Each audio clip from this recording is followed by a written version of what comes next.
Hello and welcome everybody to the last and final 2001 Horticulture Town Hall meeting. And we're happy to have you here. And in January, we'll start all over again with a new year of Horticulture Town Hall. So we're very excited to have you. December, you look outside and it doesn't look like there's anything going on. But to be honest, when we're looking at horticulture crops and gardening and lawns and trees, there's still gobs of things that we can be doing and thinking about when it comes to our landscape, our gardens, indoors, outdoors, whatever it might be. So we're happy to have you with us. We're very delighted to continue to present to you all of our information and to answer any questions and bring topics to you. On the screen right now, we have the map of Missouri, and we have all of us that are horticulture specialists across the state, along with our email addresses. So you can look to see where you are in the state, pick out your horticulture specialist. If you're in a location where it says open, don't fret, just email one of the others of us, and we are more than happy to try to help you and answer any kind of questions that you might have. So we're in the process of hiring some new folks now that some positions we're able to do that. And as we get more folks, we'll be updating this map for you and keeping you informed. And so the folks that are going to be presenting and have worked on today's presentations are Kathy Meacham, Tamara Rial, Kelly McGowan, Donna Oftenberg, Katie Kamler is behind the scenes, does all the emails. She's not presenting, but she is important to the group as well. Justin Kay is going to present, and Jennifer Shooter is also presenting today, as well as myself. And then we've got Jarrett Vogue, who is behind the scenes, who does all the technology, does the snippets and the live stream and the Zoom and everything. So we're really appreciative of all the hard work that he does to make us out front do the things that we need to do. Pat Guinan is on vacation this week, so he was kind enough to do a recording for our weather report. So Jared, if you can go ahead and get that started for us, let's get started and let's see what he has to say. Good afternoon, everyone. Welcome to the Horticulture Town Hall. Well, we're halfway through the month of December, and I always like to look back where we've been since we last visited about a month ago. And if you thought we had a mild November, indeed we did. In the upper left, these are all the Novembers here in Missouri, going back 127 years, back to 1895. This little blue circle here is just this past month, 2021. And you can see it was about 2 degrees above average, which actually followed the trend of very mild Novembers over the past 25 years or so. Since about the late 1990s, there's only been a handful of cooler than average Novembers. So this past month was no exception to the trend. We had a very mild November last year, and 2016 actually ranked very, very mild as well. In the upper right, this is the departure for normal temperatures for the month of November. Generally, highest anomalies, positive anomalies, were in Northwest Missouri, anywhere from 2 to 4 degrees above normal. A little bit more cloudiness in Southeast Missouri kept those temperatures a little bit more suppressed, and so actually a little bit below average. But overall, when we look at the state, again, nearly 2 degrees above average. For precipitation, it was a dry month. As indicative here in the lower left, you can see it was averaging almost 2 inches below average, about an inch and 86 hundredths to be exact. So very dry conditions. And here on the lower right, this is radar estimates of precipitation. Heaviest precipitation was in northwestern, west central sections, as well as parts of southern Missouri. Still, most of them averaging below average. But you can see some very dry conditions here in middle parts of the state. Northeast parts of Missouri saw less than a ½ inch for the entire month of November. So if anything, the entire state, with the exception perhaps of this little stripe in Northwest Missouri, where they had a significant rain event last month, over 2 inches have fallen for the month, and as well as in far southeastern sections. But overall, it was our 17th driest November on record. And again, the statewide average was just over 1 inch of precipitation. What was interesting, it was a very pleasant November. So it was mild and dry, and so we had a lot of sunshine. No really hard freezes throughout the state, no, at least through about the first half of the month. And you can see these were pictures taken here in Columbia on right around, I think it was around November 11th or so, showing the vibrant fall colors that were still along the foliage, and a lot of sunshine. It actually was one of our sunniest Novembers in a decade. We saw a lot of cloud-free skies. We also saw opportunities for many beautiful sunsets, sunrises and sunsets. And so it was a very pleasant month overall, considering what can happen in November. November can be pretty brutal as well. In regard to the fall season, September, October, and November, again, in the upper left, these are temperatures over 127 years. And then here in this green circle, that was our 8th warmest fall on record in 2021.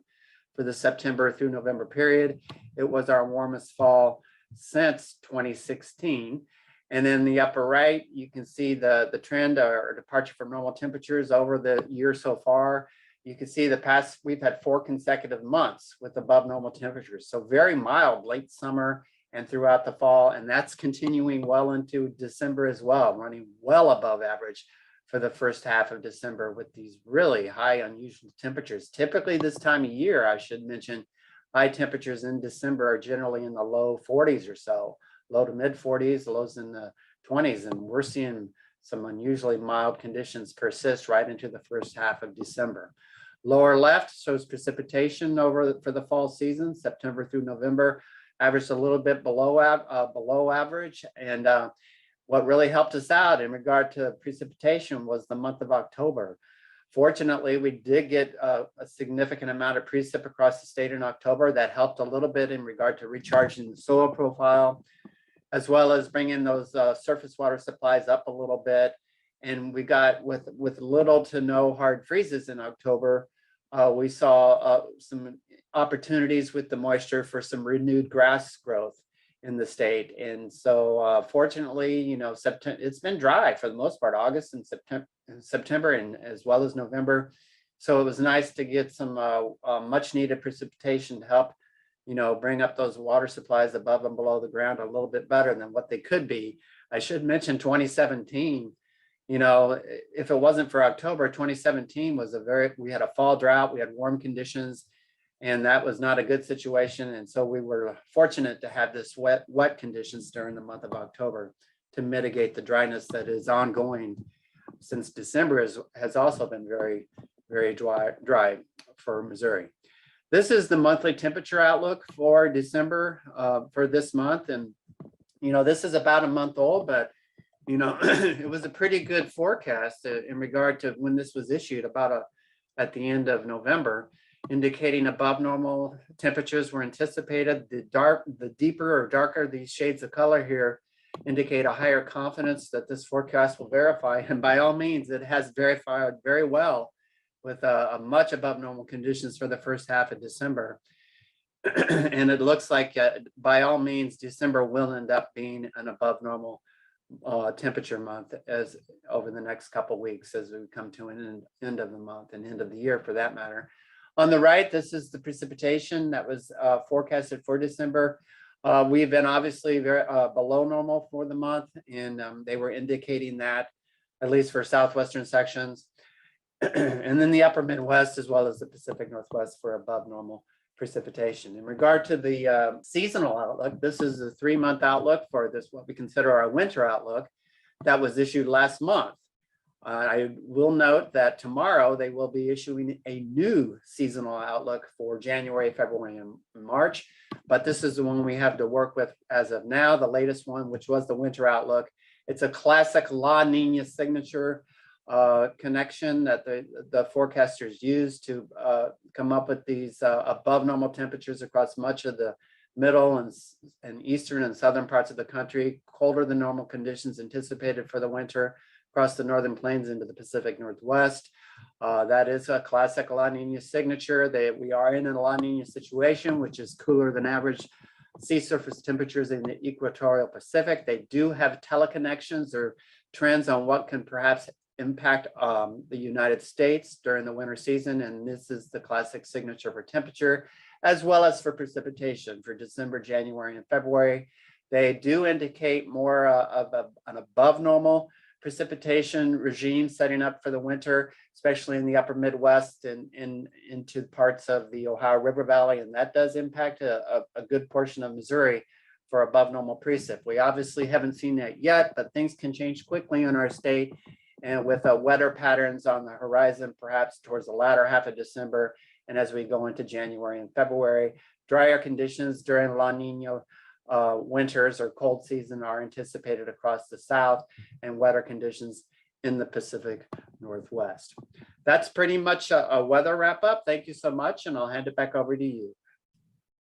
And again, we want to give kudos to Pat for recording that ahead of time with him being on vacation for this week. As you can see, things that I always talk about is during the winter season, if it's going to be a little dry out, especially with warmer temperatures, make sure you water those trees and shrubs, especially those evergreens. So that's my motto always during the winter time. What I'd like to do now is go ahead and turn it over to Jennifer Shooter, and she's going to be our moderator for today. So Jennifer, let's get started. All right, thank you, Debbie, and good afternoon, everyone. Our first gardening topic today is going to be on holiday plants. Thanksgiving cactus, Christmas cactus, Easter cactus, and Kathy is going to tell us about those. Thanks, Jennifer. Let me share my screen and get started. Guess you can see that. Yes. Okay, so the holiday cactus, it's a very popular house plant and one that you may give or receive this time of year. The common name, Thanksgiving, Christmas, Easter, refers to the time of the year the plant blooms. And so the Thanksgiving cactus usually blooms November through December. The Christmas one later December into January, and then the Easter is March through May. Sometimes it's hard to tell, especially the Christmas and the Thanksgiving one apart, but actually, as you can see from this picture, there are differences in those leaf segments, or we also call them flattened stems, but they're really known as phylloplades. But you can see the Thanksgiving one has the serrated margins. The Christmas has a more rounded margin, the little points. And then the Easter cactus has a distinctly different flower, more star-like, and little hair bristles at the tips. They can be very long-lived plants, and they're often passed down from generations to generations. And as you can see, they can get pretty large. I've had this one for about 10 to 12 years, and it's slow growing like most cactus. And it was handed down to me from a friend's grandmother. She gave me a start of it. So all of the holiday cactus originate from the tropical rainforests of South America, and they can be found growing naturally on trees and in rock crevices. And they get their nutrients from rain, water, air, and from debris around it. They use the trees and the rocks for support and not for the nutrients. And the care is the same for all three. They're not a high maintenance plant, but they really do require certain requirements so that you can get the best results. And you do want to keep the soil evenly moist, just like for most plants through spring through summer. But you allow it to go dry between waterings from fall to spring.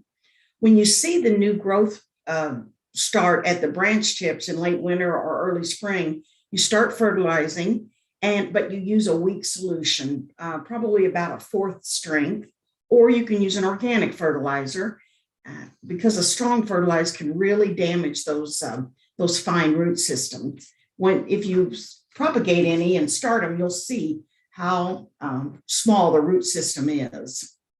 You want to make sure that you give it high light during the winter, but indirect or filtered light during the summer. Too much light can damage the plant. I put mine outdoors in the summer, and a lot of people do, but so under a tree is a good location, or just anywhere where they're protected from that direct light. They do like cooler temperatures, and that's what helps them bloom, but they won't withstand freezing conditions. So you want to make sure that you get them in before we have freezing temperatures. They like high humidity, 50 to 60%, and you can achieve that using a pebble tray. And that picture shows what a pebble tray is, and it is just what it sounds like, a tray with pebbles in it. And you put a little water in there, and it will create the humidity. Like most plants, you don't ever want to plant it or place it near a heat register, exterior door, drafty window, and you also, like I said, want to keep it out of direct sunlight. They really like to be root bound and bloom better and perform better when they are. So repotting isn't necessary very often, every 2 to 3 years, maybe even longer. But if you notice the woody stems, that is an indication of a healthy plant. And for a good potting mix, you can combine 1 part potting soil, 2 parts peat moss or compost, and 1 part sand, perlite, or vermiculite. You can also use a well-draining potting mix that you can buy from that would be acceptable for African violets or orchids. That'll work well.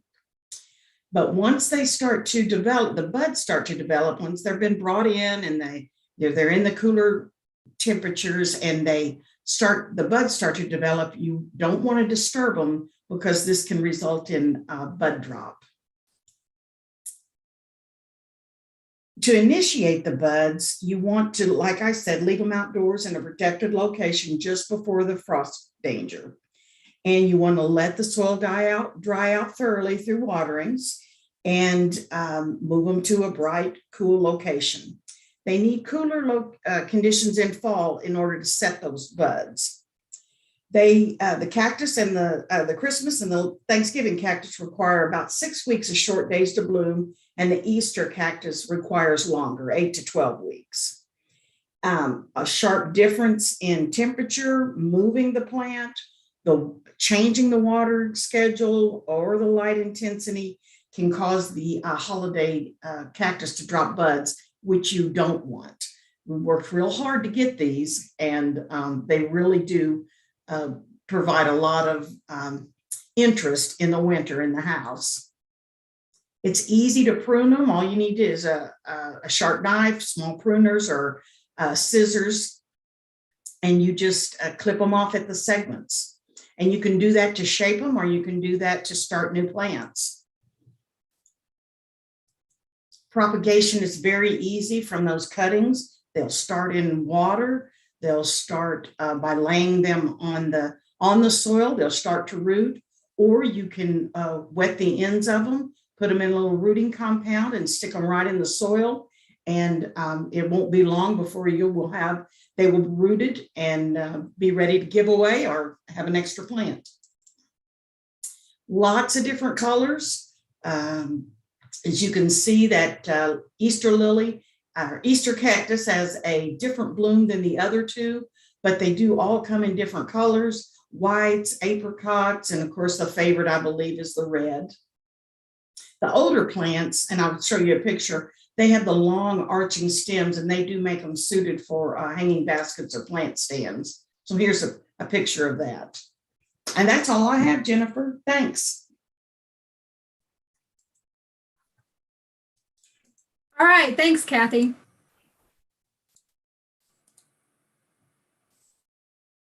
I'm now going to talk about the history of the poinsettia in the United States.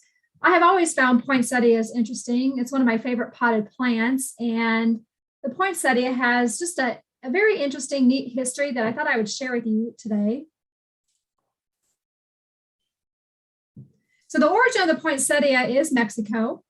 The poinsettia is named after Joel Roberts Poinsett, who was an amateur botanist and the U.S. ambassador to Mexico in the 1820s.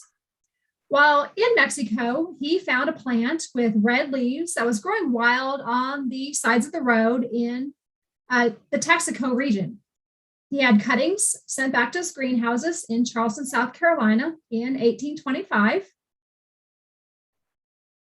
And he noticed that these plants turn red about the same time every year, which was Christmas time. He had the plants propagated and he shared these with his friends in the area. Then another person, Robert Buset, was the second key person to play a role in the poinsettia as we know it today. The reputation of the enchanting Christmas plant spread, and soon a Pennsylvania nurseryman by the name of Robert Buset began to cultivate poinsettias, and this was around the mid-1800s.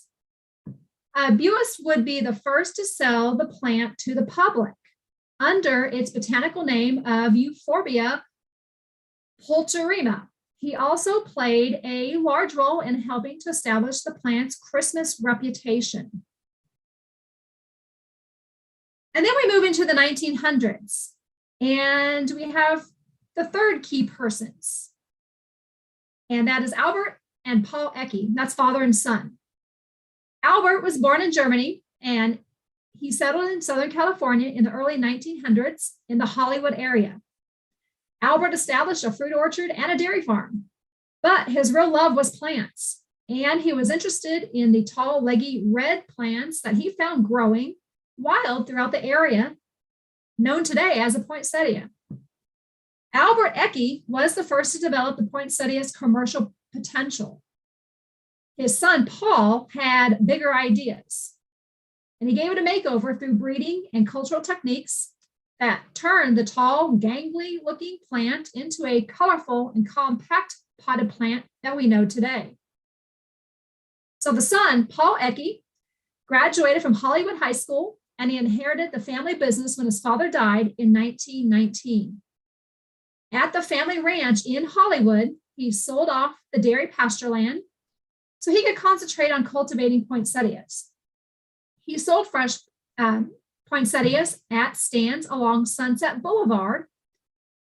But as affordable land around Los Angeles became even scarcer, Paul Ecke turned to ensenadas in North San Diego County, where the climate was excellent, the water supply was good, and the railroad was reliable. In the early greenhouse days, florists had little to sell for the Christmas season. So it's not like now where you can go to a floral shop and there's all kinds of stuff, for sale. In those early days, they had little to sell during this time of the year. And Ecke recognized that deficiency, and he cultivated compact varieties of poinsettias that could be grown during cool months. Initially, the Ensenadas Ranch produced field-grown mother plants that were harvested in the spring and shipped by railroad to greenhouse growers on the East Coast. Paul Ecke continued throughout his career to develop the poinsettia into a highly successful plant, eventually introducing over 30 different strains recognized throughout the world. And many of the poinsettias that you see in TV shows, during news reports, during the nightly news, when you see those poinsettias on the sets, those are 80% of those are traced back to the Ecke Ranch, or they were grown on the Ecke Ranch in Ensenadas, California. These are some photos from the Ecke Ranch. Here you see just lots of potted poinsettia plants that this was October. I was there in 2003 on a horticulture study tour. So these are photos that I actually took. And they have lots and lots of greenhouses on this place. And it's just amazing to go in and see all the different potted plants where they have hanging poinsettias in baskets, and then all different sizes of potted poinsettias. So it's a really neat place. Now in 2012, Ecke sold it. So it has changed hands. It is still there. They're still producing poinsettias, and they're still supplying about 80% of the poinsettias worldwide, not just nationwide, but worldwide. And again, a lot of those poinsettias that you see on TV, on those TV sets, come from this poinsettia farm or ranch in Ensenadas, California. December 12th, which was Sunday, was Poinsettia Day. In 2002, the House of Representatives created Poinsettia Day to honor the father of the poinsettia industry, Paul Ecke. The date, December 12th, marks the death of Joel Roberts Poinsett, the man responsible for bringing the plant to the United States. And that's all I have on poinsettia history. And now Debbie will tell us about poinsettia care. Yeah, and so I also like poinsettias. I actually, as I'm trying to get my slides to start right from the beginning. Okay, there we go. So poinsettia care, like Jennifer said, she's really is interested and really likes the poinsettias. I do as well. I worked in a greenhouse for a summer when I was in college getting my horticulture degree, and my responsibility was to take cuttings off of the mother plant and then put them into the mist beds. And this was done in South St. Louis County. And so I'm very fond of the poinsettia as well. So I've got some growing experience when it comes to this. The poinsettia is a very, as Jennifer said, a very colorful flower plant that we see. It's around the holidays, and it comes in all different kinds of colors, colorations that you see on the screen right here, the pinks, the whites, the variegated with the pinks and whites together, different shades of red, totally white. Now I'm starting to see at some of the stores they're spray painting them, they're coming up with blues and different colorations. And I'm not 100% sure how they get those other colors. But to me, I'm a true heart poinsettia fan, and I want them to be those natural colors, what we expect, not those off colors of not being red, white, or pink. The colorful part of the plant is actually called a bract. It's not the flower. And a bract just means that it's a colorful leaf. And so what we see as the actual flower part of a poinsettia is actually going to be those yellow little bud looking like things in the very center of those bracts. And those are the true flowers, and they are called a cyanthia. And that is a specific name given to any plant that's in the euphorbia family. They will all have this kind of a flower as a cyanthia. So how do you select your poinsettia if you don't have one yet and you're going to be getting one and have it really nice for the holiday here coming up shortly within 2 weeks? You want to make sure that you look at a plant to make sure that it hasn't wilted or that it's not in any kind of a wilting stage. Some of the different stores that are out there will have gobs of poinsettias, and you'll notice that chances are they don't take care of those plants as well. They put them up in the front of the store instead of where they might be back in the garden areas where they may not get the attention that they need. So be really careful when you're selecting your poinsettias. Look on the underside of the leaves just to make sure that there aren't any insects. Whiteflies have a tendency to be real popular floating around in greenhouses where the poinsettias are growing. So just take a peek underneath those leaves and bracts just to make sure. And then look at the cyanthia. Make sure that it's not past its bloom time. So if you can look, you can see how there's a bud here, and then there's a bud, all these different buds. You want to make sure that those buds aren't completely open all the way. And that will give you more time for that plant to be as colorful as it can be and as showy as it can be. So how do you care for the poinsettia once you actually get it home? Make sure that before you leave the store that it's protected and wrapped, because it does grow wild in Mexico. I did live in Mexico for about 18 months and taught English as a second language, and it was really cool at the Christmas holiday season. And that literally grows wild where I was living, and it would climb up and be on fences, and it was really gorgeous down there. So be careful when you're transporting it during the cold season from the store into the car and from the car into the home. It likes to have bright but indirect sunlight. It doesn't like wet feet. If there's foil on it, you probably want to go ahead and take that foil off. I've got mine sitting in a different type of a container where I put it in there. I leave it in the same pot, but that allows the water to drain out. If you've got the foil and you have too much water in it, that water will set in that foil, and it's really not good because it'll keep that soil real moist, and it doesn't like to have wet feet.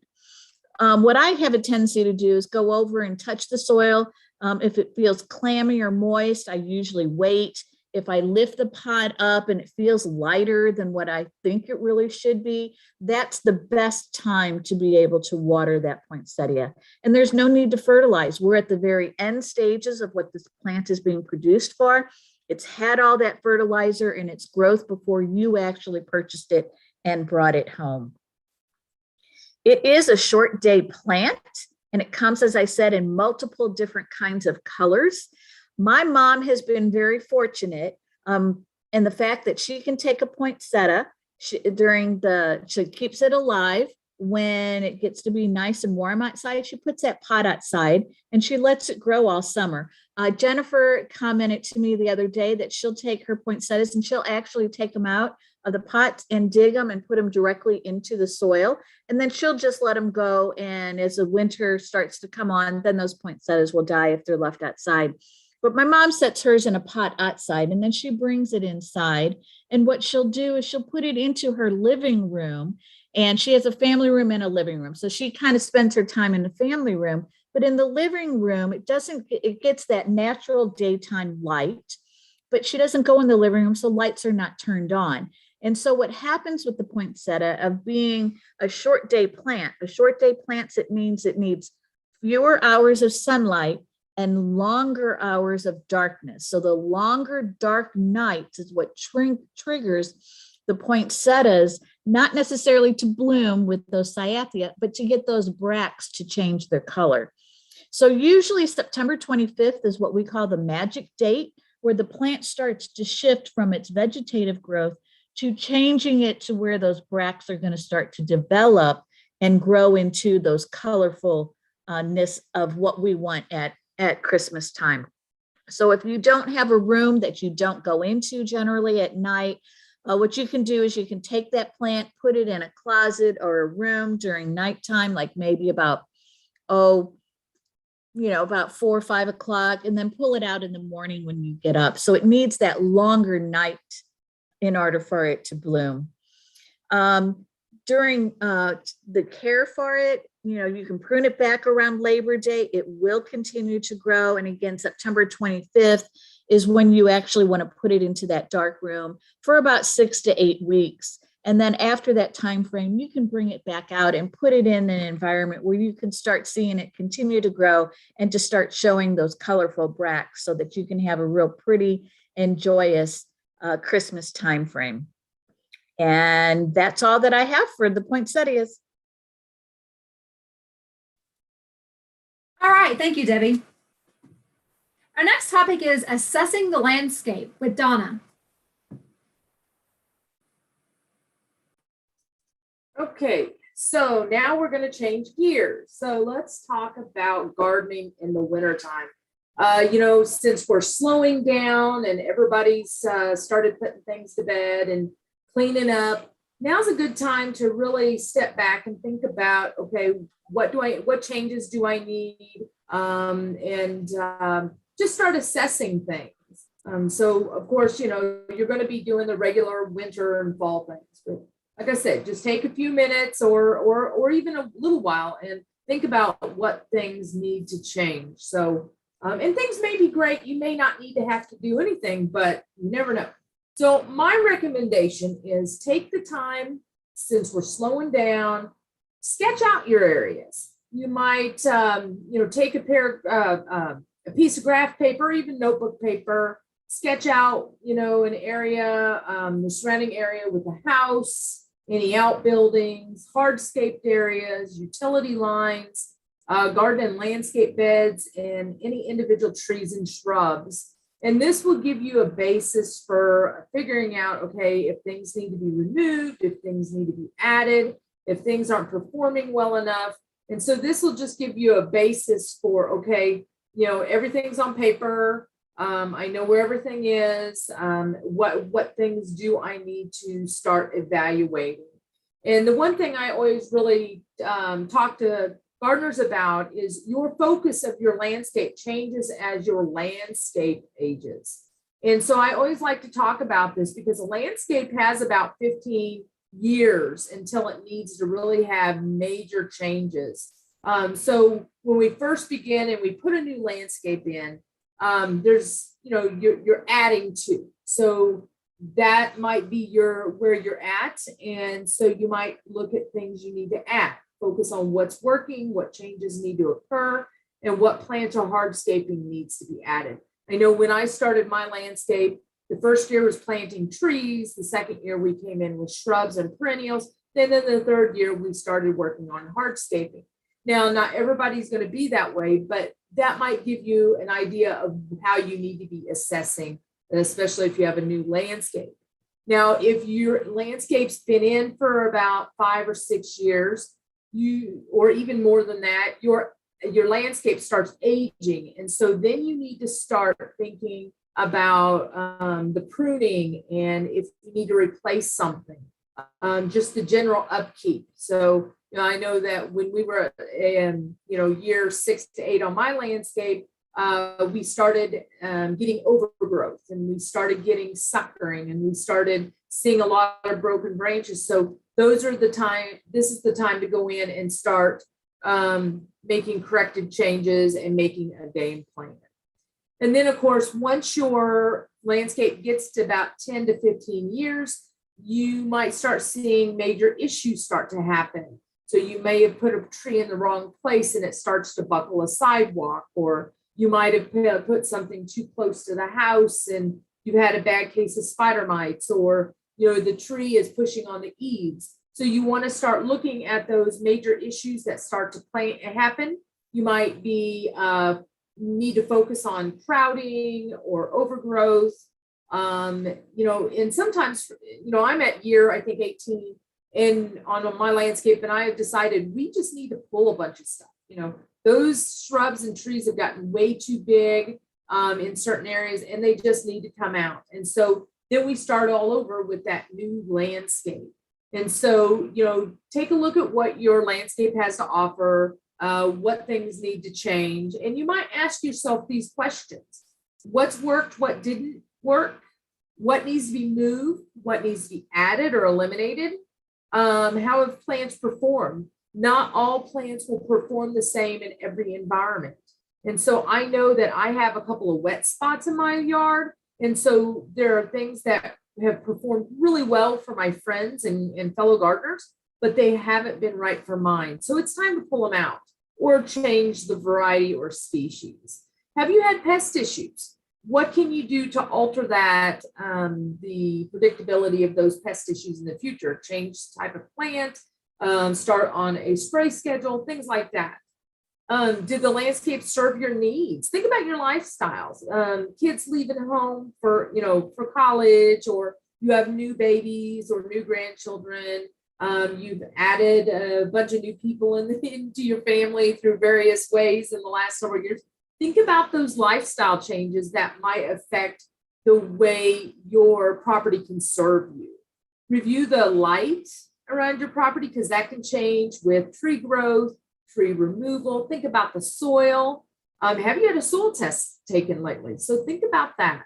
Water, I know a lot of people have started adding more water lines and hydrants.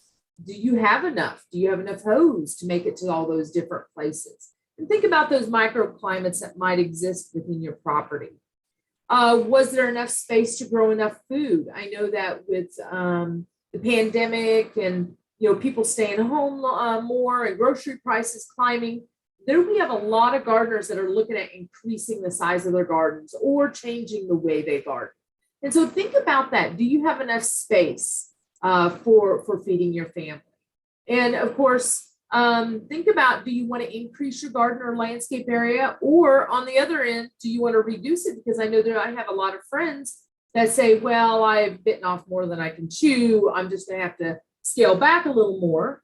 Or you may change your focus. Instead of gardening in the ground, you might consider gardening in raised beds or even doing hydroponics. I know that's been a big trend we're seeing lately, is hydroponics, microgreens. So those might be some alternative gardening methods that you might look into.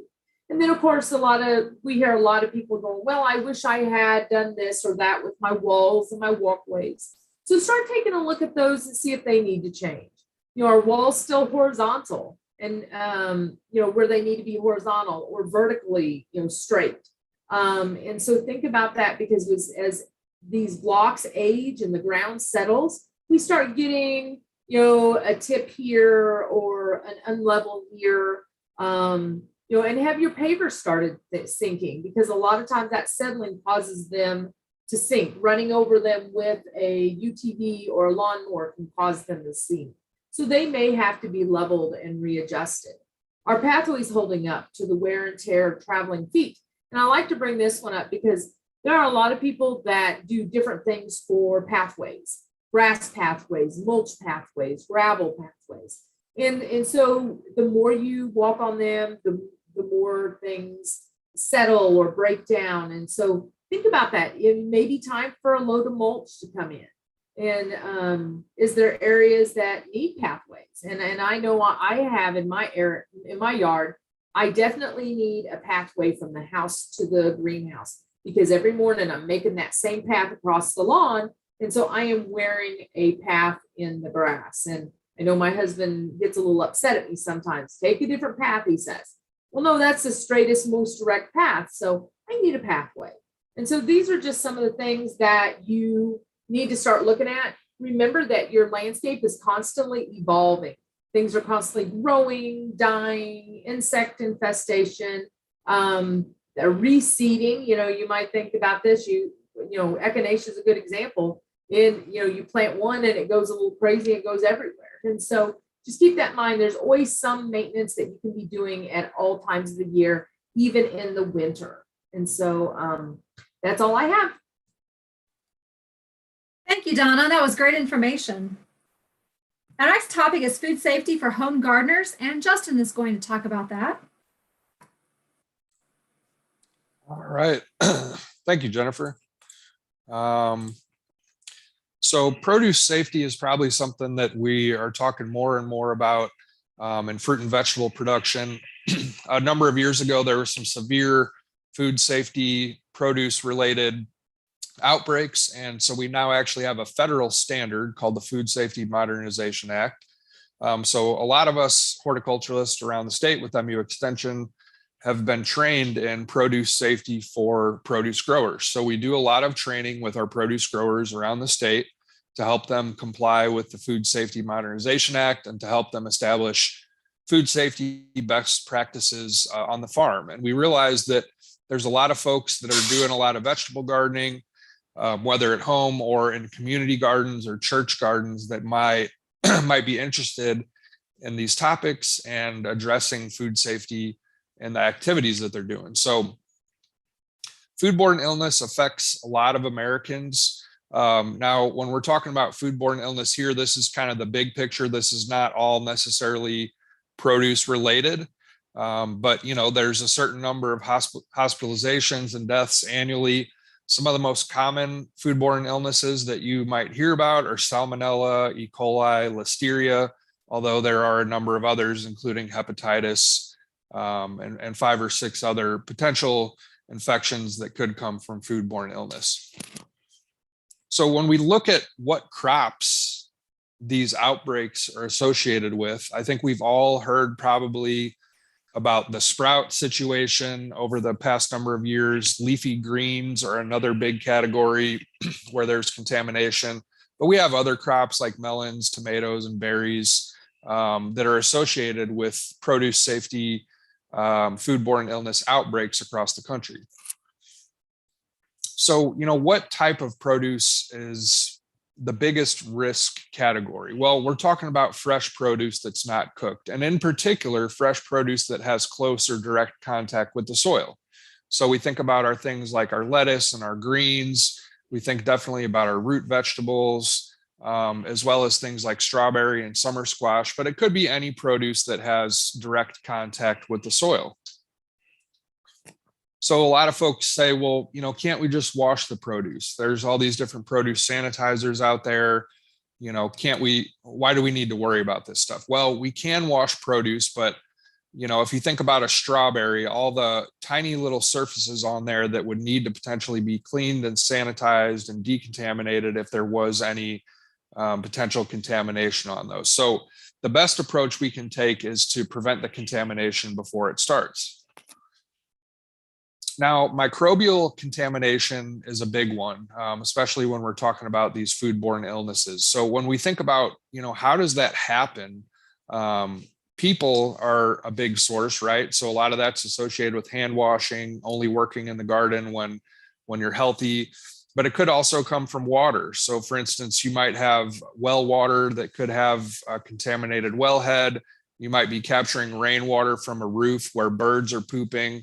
It could come from manure. It could also come from compost that was produced with manure. Maybe it wasn't composted to appropriate temperatures. There could be some pathogens associated with that.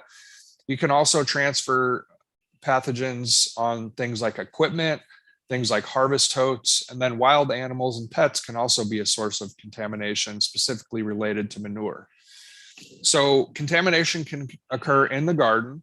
It can also occur during that harvest period and when we're harvesting and handling and potentially processing the produce and distribution. So, if that produce is transported in a truck bed that was hauling manure, obviously, and these can also happen in the home.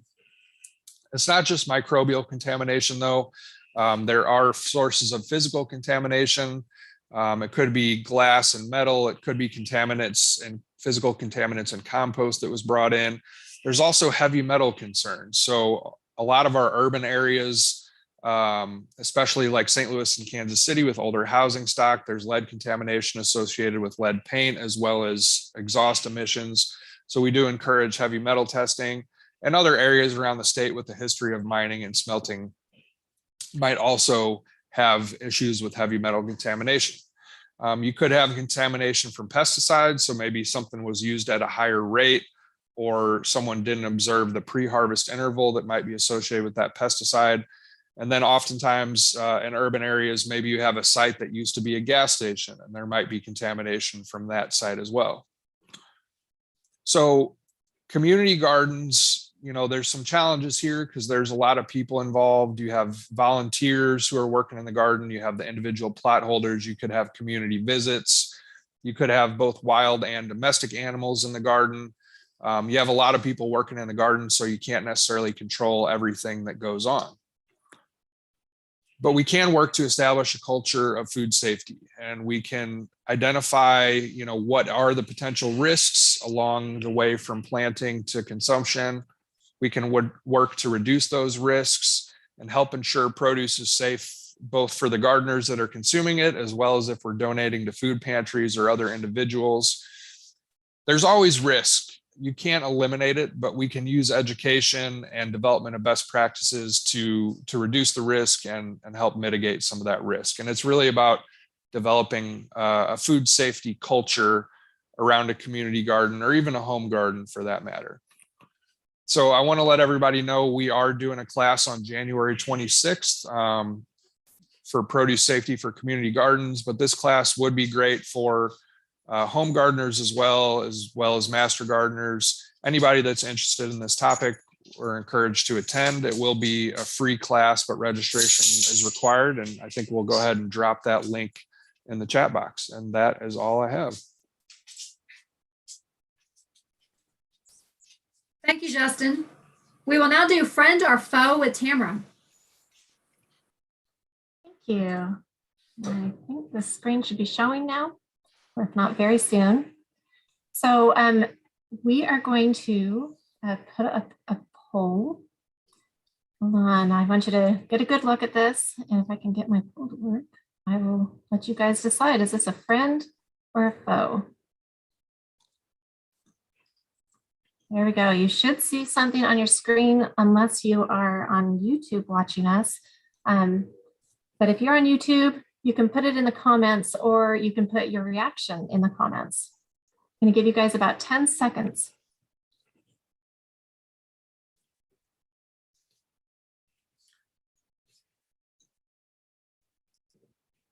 All right, just put in your answer. I'm about to end the poll. Here we go. Then I will share the results. All right, so if you are able to see this, if you're on YouTube, I'm not sure if you're able to see it, but what most people voted is that this is a friend. And I I have to admit, I'm a little bit thrilled. I finally stumped you guys because actually this is, and it depends. So first of all, this is the multicolored Asian ladybug or lady beetle. This is different than our native ladybugs. So let me just show you how to tell the difference between a multicolored Asian ladybug and our native ladybugs. So the native or the multicolored Asian ladybug actually has something that looks kind of like an M on their pronotum. And I'll just show you that again. So you can see that M.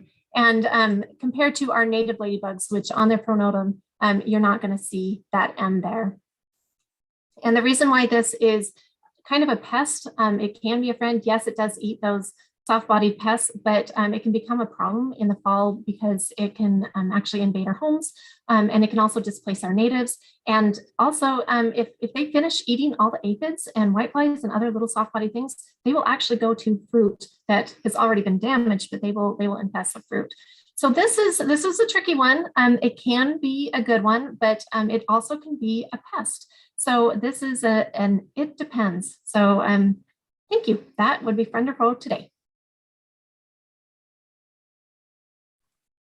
Thank you, Tamara. And to wrap things up, Debbie and Tamara are going to talk about some survey results as well as a new name for the Horticulture Town Hall. Go ahead, Debbie. Thanks, Jennifer. So Tamara, if you want to go ahead and pull up what you wanted to show, and while she's doing that, I want to let you all know, stick around, don't disappear on us right now. We did a survey, an evaluation of the Horticulture Town Hall for this year, and we're really excited to show you some of the results. And we also decided that maybe we needed to change the name, and you all voted on it. We want to show you what the new name of the Horticulture Town Hall is going to be, and we'll start using that name in January. So Tamara, let's go ahead and get started. All right, so here we go. We are going to do the new name reveal. So the Horticulture Town Hall is now, drum roll, the Garden Hour with MU Extension. So we had a bunch of names. Some of these names were submitted by our participants here, and this was the one that everybody voted on. Well, I mean, the majority of people voted on. So we're excited to have this. From now on, we'll be going by the Garden Hour with MU Extension. Now, Debbie, I do have the other results from the survey on here. Did you want me to go ahead and share those? Yeah, so I think it's really cool that we get to hear and ask and see the results from our evaluation of what you all think of our town hall. I'll still call it town hall because we're still in December. And so we thought you guys might be interested in knowing what some of those evaluation results are. So yeah, let's go ahead and do some of those before we end here. All right. Well, I went ahead and pretty much put the questions and results in for the next several slides. So I'll go through this fairly quickly since you guys have already been through the quiz once, but not quiz, but the survey. But I just wanted you to see. So we ask how much you are learning. And most of you say that you strongly agree that you are learning a lot through this. And overall, most people are learning something. We ask who you are. And it looks like many of you are Extension Master Gardeners, many of you are home gardeners. We also have people who are educators, farmers, commercial horticulturists, and Missouri Master Naturalists. We ask you, what are the top things you came to learn about? And I know this is kind of small, but I'll just briefly tell you the vegetables and insects and just to learn were our top ones. We also have IPM, lawn care, all those things that we answer questions about. But this was interesting to us to learn what it is that you are really wanting to learn about. We ask you if you prefer to watch on Zoom or on YouTube. This year was the first year that we started doing it on YouTube, and we're liking what we're seeing. People are actually going to watch it on YouTube, which we're glad that we're able to have that resource there. We ask how many of you have submitted questions. Most of you have not. We would love for you to submit more questions. On the other hand, we also ask why you're not submitting questions. And many of you have said, well, because somebody else already asked it for me. So that's fine too. But we love when you guys do ask us questions. We ask if you ask a question, did you make the change required or the change due to the answer provided? And again, most of you did not submit a question, but those of you who did submit a question, you did actually make changes. We ask for those who may not be able to participate, why not? And mostly it was the time of day or not remembering. And so one thing that we're going to try doing is figuring out how to send another alert to say, hey, the town hall is going to begin in the next hour or half an hour or something, just to give one more little reminder. Hopefully we're not overwhelming you. We did ask for you to share an example of something you're doing differently because of what you learned. This is really small. I do not expect you to read it all, but I wanted to put up here that a lot of people did actually tell us things that they're doing, that they're changing, so that this program is impactful.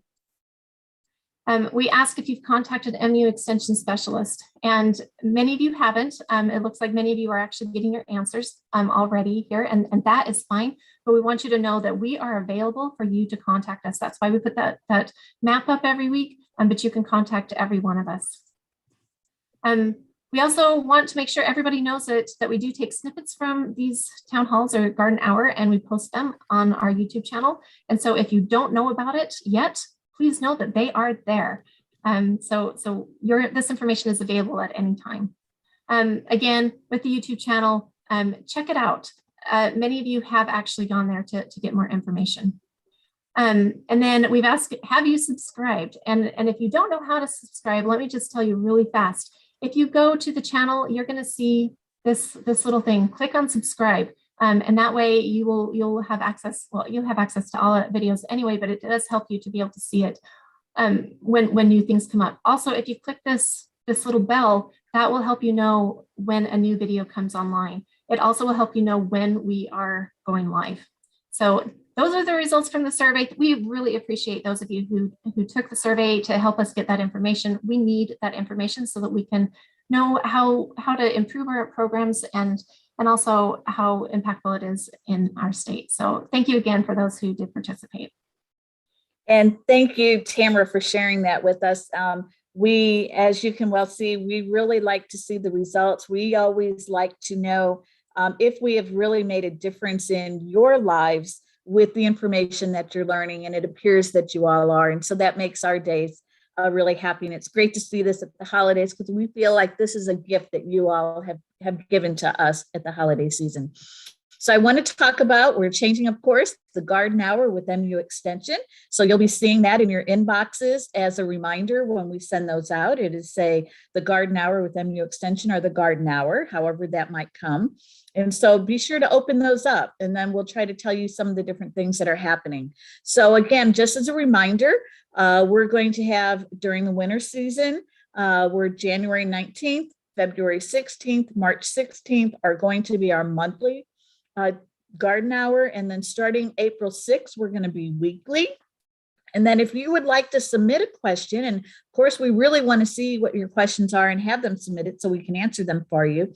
You can go ahead back to the ipm.missouri.edu/town halls and select horticulture, and you fill out that information, but you're only going to get one email from us. If you're on our email list, you're not going to get double or triple or quadruple emails from us. And go ahead and put your question in there, because that's what we really want to know is what are those questions you've got so that we can answer them for you. And again, as Tamara had showed you, we have the live stream and the snippets, and on there she showed you, and it actually had the live stream of what we're doing right now on that particular screen. And then again, here is our map. So we'll go ahead and end here. We'll leave this up for another minute or so you can jot down an email address of someone so you know how to get in touch with us should you have a question between the town halls. We're so happy that you're with us, and we wish you all happy holidays.